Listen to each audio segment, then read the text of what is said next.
కూటమి ప్రభుత్వం అధికారంలోకి వచ్చినప్పటి నుంచి వైఎస్ఆర్ కాంగ్రెస్ పార్టీలో కీలక నాయకులను టార్గెట్ చేసుకుని ఇబ్బందులు పెట్టాలన్నటువంటి ఆలోచనతోనే ముందుకెళ్తుంది. ఈ క్రమంలోనే డిప్యూటీ సీఎంగా పనిచేసినటువంటి మాజీ డిప్యూటీ సీఎం నారాయణ స్వామి గారికి ఈరోజు సిట్ విచారణకు హాజరు కావాలంటూ నోటీసులు జారీ చేయడం ఇప్పుడు సర్వత్రా చర్చనీయాంశంగా మారింది. ఇదే అంశానికి సంబంధించి మనతో మాట్లాడటానికి నారాయణ స్వామి గారు మనకు అందుబాటులో ఉన్నారు. ఒక దళిత నాయకుడిగా మీరు రాష్ట్రంలోనే ప్రముఖ వ్యక్తిగా ఉన్నారు. ఈరోజు కూటమి ప్రభుత్వం కక్ష సాధింపు చర్యలకు పాల్పడుతోంది. ఏ విధంగా చూడాలంటారు సార్? ఈ కూటమి ప్రభుత్వం కక్ష సాధింపులు ఈ కేసులు అనేది మన దేశవ్యాప్తంగా కూడా మన ఆంధ్రప్రదేశ్ పైన ఒక రకమైన బ్యాడ్ అభిప్రాయం ప్రజల్లో కాదు అన్ని స్టేట్లో కూడా మన యొక్క స్టేట్ని చూస్తూ ఉండరు. తప్పుడు కేసులు తప్ప కక్షపూరితమైన కేసులు తప్ప నిజమైన కేసులు ఎక్కడ పెట్టట్లేదు. అందులో బలమైన నాయకుల పైన పెట్టాలని పెడుతుండరు. రెండోది, నా వరకు తీసుకుంటే నేను ప్రభుత్వ వైఫల్యాలని పూర్తిగా ప్రజలకు తెలియపరుస్తున్నాను. నేను అన్యాయంగా చంద్రబాబు పైన అన్యాయంగా మాట్లాడింది కానీ ప్రభుత్వం పైన అన్యాయంగా మాట్లాడింది నేను మాట్లాడలేదు. ఇదే చంద్రబాబు నాయుడు గారు కూడా ఇదే గంగాధర నెల్లూరుకు వచ్చినప్పుడు నారాయణ స్వామి పాపం టీ కూడా దాగి ఉండడు, ఆయన స్టేట్మెంటే అని చెప్పి ఈరోజు నా క్యారెక్టర్ పైన ఒకవేళ నేను ఎక్సైజ్ మినిస్టర్ అయినా ఫస్ట్ నా పైన ఏదైనా ఉండుంటే కూడా నాకు నోటీస్ ఇచ్చింటే కూడా నేను ఏమి టెన్షన్ పడాల్సిన అవసరం లేదు. ఎందుకంటే ప్రభుత్వం తరఫున చేసినటువంటి ఈ బెల్ట్ షాపులంతా ఎట్టొచ్చిందంటే జగన్మోహన్ రెడ్డి ప్రజా సంకల్పయాత్ర చేసినప్పుడు మహిళలు ప్రజలందరూ కూడా ఏ విధంగా కోరుకున్నారంటే మా బిడ్డలంతా దెబ్బతింటున్నారు, మా కుటుంబాలు అల్లకల్లోలు అయిపోయింది, మా కుటుంబాలు సర్వనాశనం అయిపోతున్నది. ఎన్టీ రామారావు ఉండేటప్పుడు మద్యపానం నిషేధం చేశారు, మళ్ళీ చంద్రబాబు వచ్చినాక బెల్ట్ షాపులు పెట్టేశారు, బడి అనుక ఊరు అనుక చత్రాలు అనకుండా ఎక్కడ పడితే అక్కడ పెట్టి మా కుటుంబాలు సర్వనాశనం అయిపోయిందని చెప్పినప్పుడు జగన్మోహన్ రెడ్డి మహిళలకే కాదు ఈ యొక్క సొసైటీ కూడా బాగుపడాలంటే ఆలోచించుకుని ఆయన మహిళలకు ఇచ్చిన మాట ప్రకారంగా ఈ యొక్క బెల్ట్ షాపులంతా రద్దు చేసేదే కాకుండా షాపులు కూడా గవర్నమెంట్ తరఫున అమ్మే కార్యక్రమాలు తీసుకొని వచ్చినట్టు.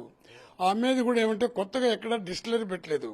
కుంభకోణం మీకు నోటీసులు వచ్చిందని ప్రతి ఒక్కరూ అడిగేటప్పుడు కుంభకోణం ఎప్పుడు వస్తుంది? గవర్నమెంట్ షాపులు గవర్నమెంటే రన్ చేసినప్పుడు కుంభకోణంలో ఎక్కడ డస్ నాట్ అరైజ్ కూడా. రెండోది ఏమంటే ఒకవేళ ప్రైవేట్ షాపులు మనం ఇచ్చి మన యొక్క ఈ బ్రాండ్ షాపులు ఇవంతా కూడా ప్రైవేట్గా ఇచ్చుంటే వాళ్ళ దగ్గర డబ్బులు వస్తుందంటే దానికి ఒక అర్థపర్థం ఉంది. గవర్నమెంటే రన్ చేసినప్పుడు ఎక్కడ ఉంటుంది ఈ పరిస్థితి నాకు అర్థం కాల.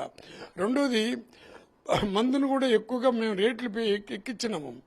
అంటే ఎక్కువగా రేట్లు ఎందుకు ఎక్కించినప్పుడు పేదవాడు బాగుపడేలా వాడు తాగకుండా నిలపలా రేటు ఎక్కించినా పర్వాలేదని దృక్పథంతో ఎక్కిస్తే చాలామంది 5 సంవత్సరాల్లో ఎక్కడికి పోయినా హాస్పిటల్కి పోతే కూడా పెద్ద పెద్ద హాస్పిటల్కి పోతే కూడా ఈ కిడ్నీలు చెడిపోయేది కానీ ఈ మా హార్ట్ అటాక్ వచ్చేది కానీ క్యాన్సర్ వచ్చేది కానీ చాలా వరకు తగ్గింది.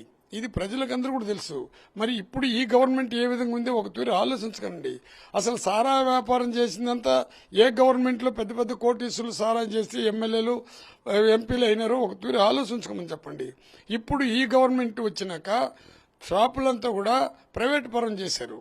దీనికి ఎమ్మెల్యేలు అక్కడుండే ఎంపీలు అక్కడుండే ప్రజానాయకులంతా కలిసి తెలుగుదేశానికి సంబంధించిన వాళ్ళు రన్ చేసుకుంటున్నారు. ఇప్పుడు బెల్ట్ షాపులు ఊరూరు అయింది.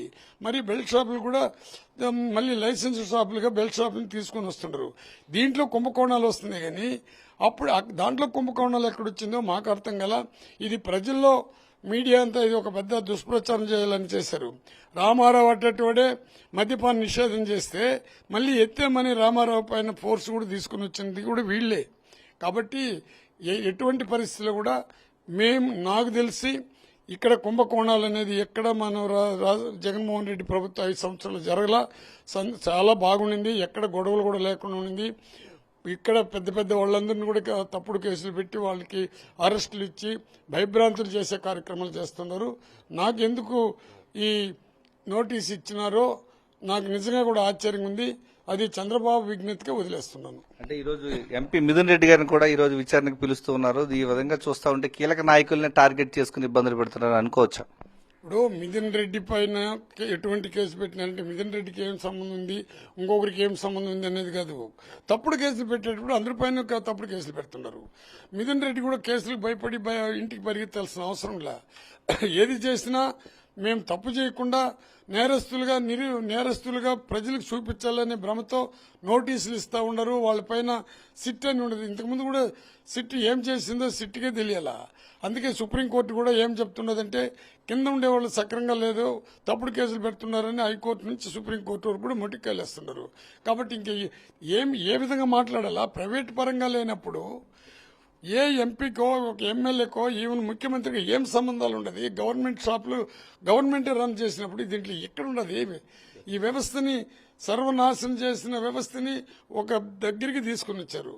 నీకు వైజాగ్ నుంచి మీ గంజా ఏ విధంగా చెట్లు ఏ విధంగా మొక్కలు ఏ విధంగా ఉంది, అప్పుడు డీజీపీ దగ్గర నుంచి ఎంత డిస్ట్రాయ్ చేసినాము, ఎన్ని వేల ఎకరాలు కంప్లీట్ క్లోజ్ చేసినాము.